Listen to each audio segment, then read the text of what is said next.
Bonjour à tous et merci de nous rejoindre pour l'entretien de France 24. La France s'interroge depuis l'affaire Cahuzac sur la moralisation de la vie politique.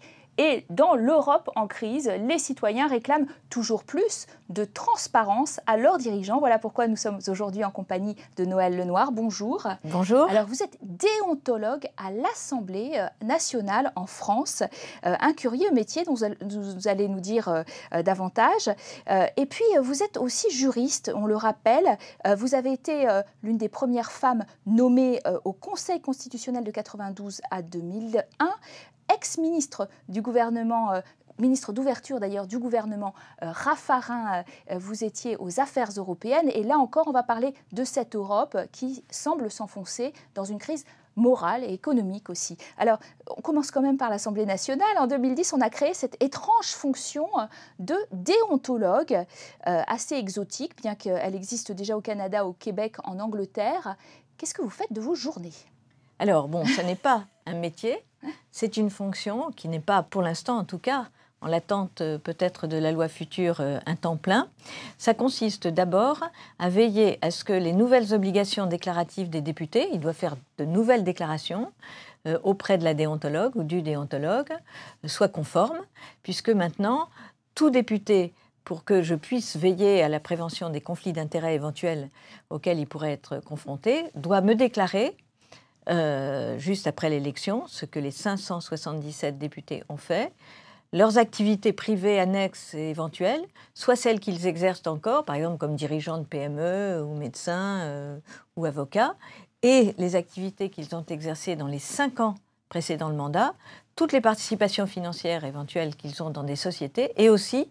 Celle de la famille aussi, hein, parce que voilà. Justement, les conflits d'intérêts ne s'arrêtent pas aux seules personnes, mais à leur famille. Voilà, ça a fait tiquer beaucoup d'entre eux, enfin certains d'entre eux. On leur demande quelles sont les activités professionnelles de leurs proches, les parents, les enfants, les conjoints, les compagnes, les compagnons, ou tout autre membre de la famille, parce que c'est vrai que parfois, on pourrait être tenté, si vous avez un conjoint qui est dans une très grande société, dans un secteur X, vous pourriez être tenté d'intervenir en faveur de ce secteur économique. Et là, on serait en plein conflit d'intérêts. Donc maintenant, les députés doivent en dire beaucoup, mais c'est gardé confidentiel dans le coffre qui est dans mon bureau. Alors, effectivement, un projet de loi qui doit vous intéresser au plus haut point sur la transparence de la vie publique qui voudrait la publication totale des déclarations de patrimoine, ce qui fait tiquer un certain nombre d'élus. Pourquoi est-ce que ça passe si mal ? Alors, il y a deux types, enfin, il y a 3 types de déclarations. Qui d'ailleurs se télescopent, parce que la France est un pays où, quand on peut faire simple, on fait compliqué.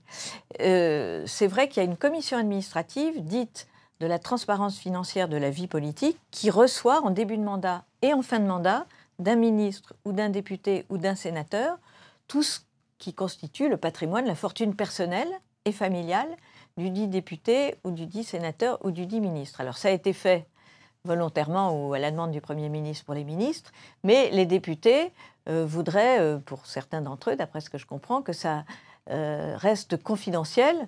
Pourquoi ? Parce que quel est l'intérêt, sinon de susciter parfois des frustrations ou des jalousies, de faire savoir qu'un tel a hérité de sa famille, d'une grande maison, des bijoux de la grand-mère, ou je ne sais quoi. Donc, l'argent est encore trop tabou en France, vous dites ? Alors voilà, c'est vrai que l'argent est très tabou en France. On n'aime pas beaucoup l'argent. L'argent coule à flot, comme disait un ancien président de la République, et c'est mal vu. Il n'est pas bon d'être riche ? Je pense qu'en France, on a un problème de ce point de vue-là. Il y a des pays où, au contraire, comme aux États-Unis, plus vous êtes riche, plus vous êtes socialement reconnu et plus vous voulez revendiquer cette réussite sociale ou professionnelle. Et en France, c'est un peu différent.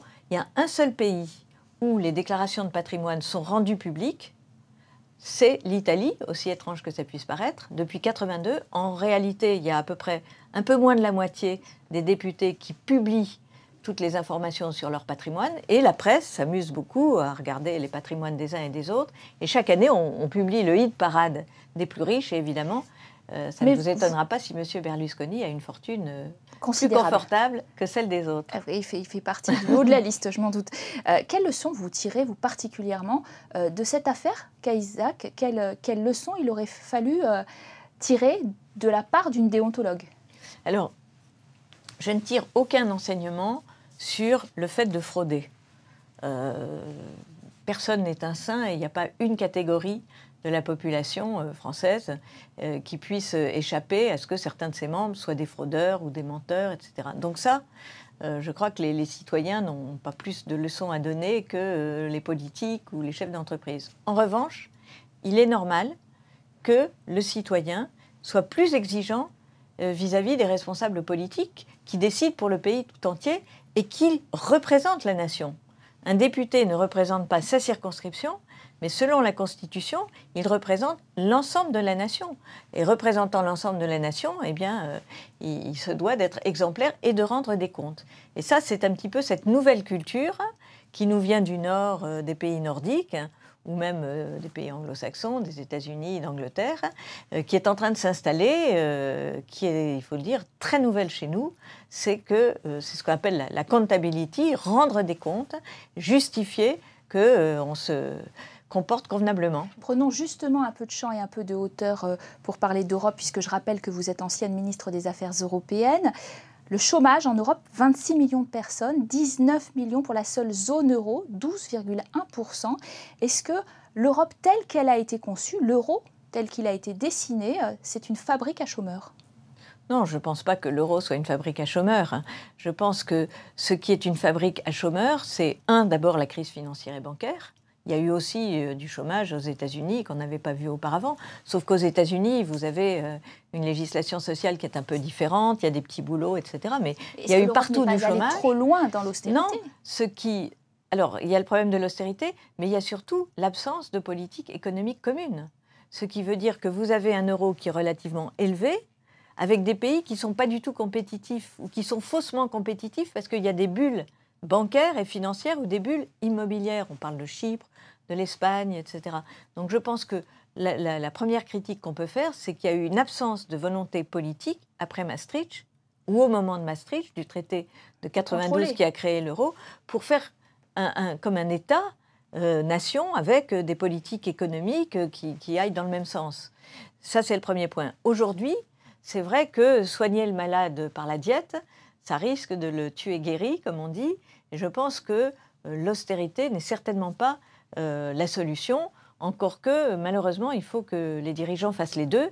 C'est-à-dire, il faut qu'ils essayent de montrer à leurs prêteurs internationaux qui se comportent comme des bons chefs de famille, c'est-à-dire essayer de ne pas dépenser l'argent n'importe comment et d'essayer de réduire les déficits. Puis d'un autre côté, il ne faut pas mettre les gens au chômage, donc il faut relancer la croissance. Donc ça, c'est un peu la quadrature du cercle. Vous comprenez particulièrement le malaise franco-allemand autour du texte du Parti socialiste qui qualifiait la politique d'Angela Merkel d'égoïste. La relation franco-allemande est dégradée? Alors je pense que c'est assez grave. Parce que d'abord, l'acte fondateur de l'Europe, en réalité, c'est la réconciliation franco-allemande. C'est les deux grandes économies européennes. C'est vrai qu'il y a eu le décrochage économique de la France depuis une dizaine d'années, puisqu'on était plus compétitif que l'Allemagne, on est beaucoup moins compétitif que l'Allemagne. Je pense qu'il faudrait mieux se poser des questions sur nous, plutôt que d'accuser le voisin. Alors avant, c'était l'Europe qui était responsable de tout, maintenant c'est Mme Merkel. C'est vrai que Mme Merkel a une position qui peut-être nous a paru sous certains aspects, avec raison, jusqu'au boutiste, puisqu'elle a eu l'air de vouloir un peu punir les États qui avaient été inconséquents, qui avaient mal géré leur économie. Mais d'abord, ça se fait par... À tort? Je pense que, Mme Merkel, elle a aussi ses contraintes nationales. C'est-à-dire qu'elle ne se présente pas en France, elle se présente en Allemagne. En septembre, en plus. Voilà. Et que la majorité de la population allemande, qui a fait des efforts, notamment à la faveur de la réunification entre l'Allemagne de l'Est et l'Allemagne fédérale de l'Ouest, a payé énormément et qu'ils ont payé pour l'Allemagne de l'Est, ils ne veulent pas payer autant et dans les mêmes conditions pour le reste de l'Europe. Donc elle a à faire face quand même à une opinion publique et qui trouve qu'elle va trop loin dans la solidarité européenne, à une Cour constitutionnelle qui à chaque fois menace de faire s'écrouler l'ensemble du système. Je pense que les Allemands ont fort intérêt à garder l'euro, tout autant que nous. Et je crois que ce n'est pas une bonne manière, en tous les cas, de faire l'Europe que de se... D'autant qu'elle est de plus en plus s'envoyer des noms rejetée d'oiseaux. par les citoyens. On voit, par exemple, électoralement, le succès d'un BP Grillo qui dénonce en vrac toute cette classe politique européenne et d'ailleurs l'appartenance à la zone euro. On est dans un populisme anti-Europe qui est en train de marquer des points.